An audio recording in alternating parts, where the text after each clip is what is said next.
Ассалому алейкум бародарон хаворони гиромӣ, хуб ҳастен, саломат ҳастен иншоалло. Аллоҳ ҳифзтон кунад.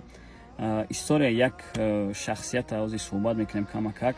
Иншоалло ки фикр мекунам ба онҳое ки дар корҳои хайр машғул ҳастанд, шояд ки як дарси ибрате шавад. Якчанд сол пеш як шахсият ба кӯмаку дастгириҳо машғул мешавад ва дар байни як сол кӯшиш мекунад ки дар боварии мардум бидрояд ва кӯшишҳошам хеле хуб мекунад ки бовараш кунанд мардум.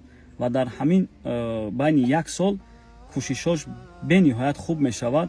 зуборҳо ташкил мекунад, мардум кӯмакш мекунанд ва меравад дар онҳое ки эҳтиёҷ ба кӯмак доранд, видео мекунад, дар мардум нишон медиҳад ки ҳам эҳтиёҷ ба кӯмак дорад. Яъне коре мекунад ки дар байни як сол мардум ӯро бовар кунанд ва аз байни як сол мегузарад. Баъд аз як сол субҳаналлоҳ дар васвоси шайтон, яъне шайтон васвосаш мекунад ки ягон коре кун ки яъне ҳамон маблағе ки ба ту мебиёяд, ин чизи ҳалоли худат аст, яъне метавонӣ истифода барӣ. аз байни як сол мегузарад, субҳаналлоҳ, шахсият соҳиби мошин мешавад, соҳиби дову дустгах мешавад, соҳиби хона мешавад. яъне ба тамоми санъаташ дар хонашон, ба фарзандоша ва ба худша зиндагии беҳтарина ташкил мекунад. аз ҳисоби чӣ? аз ҳисоби хайрияе ки мардум ӯро бовар кардаву дастгириш мекарданд. мақсад 60-70% шояд ки худаш мегирифт, я 30-40% дигаша дар онҳое ки эҳтиёҷ ба кӯмак доранд ба онҳо медод.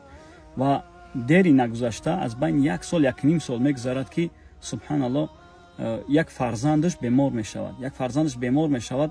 дар ҳамон бемории фарзандаш тамоми дастгаша, тамоми бойгариша мефурӯшаду ҳамон фарзандша мехоҳад ки наҷот диҳад.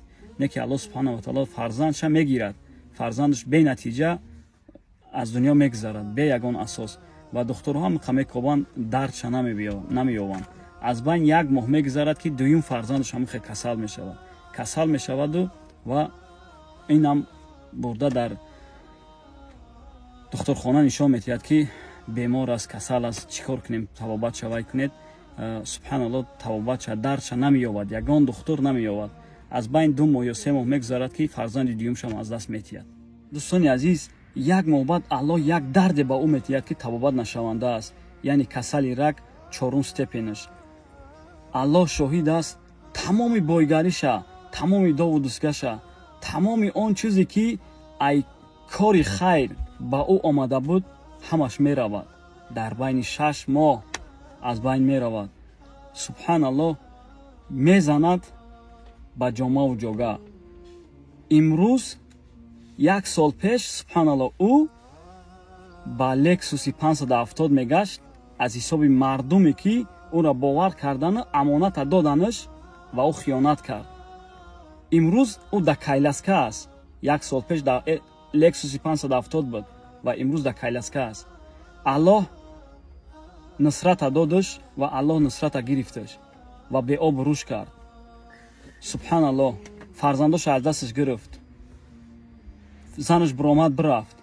тамоми бойгарие ки аз ҳисоби мардум буд, тамоми бойгариша аллоҳ гирифт ва худша чӣ кор кард?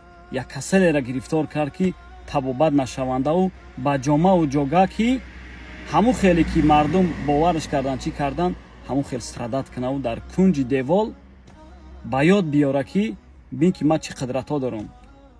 дӯстони азиз, ба валлоҳи қасам, ҳамин шахсияте ки ҳамин корда машғул буд, барои ҳар яктаи мову шумо дарс аст. валлоҳи қасам, аллоҳ шоҳид аст, ин ҳақиқат дорад. ин таърих, ин история як сол пеш буд. ба валлоҳи қасам, дар русия ҳамин кор шидагӣ аст. ба ҳамин хотир онҳое ки дар ҳамин корҳои хайр машғул ҳастен, субҳаналлоҳ, накунен амоната хиёнат. ба валлоҳи қасам, аллоҳ хору залилтон мегардонад. аллоҳ шоҳид аст, як нусратеро метиҳатон, бо ӯ нусрата аз дастон як намуде мегира ки паршикаста мешем. ба ҳамин хотир ин буд як дарсе ки барои мову шумо, як бигем напоминания ва онҳое ки дар ҳамин корҳои хайр машғул ҳастен, аз аллоҳ битарсен, накунем хиёнат.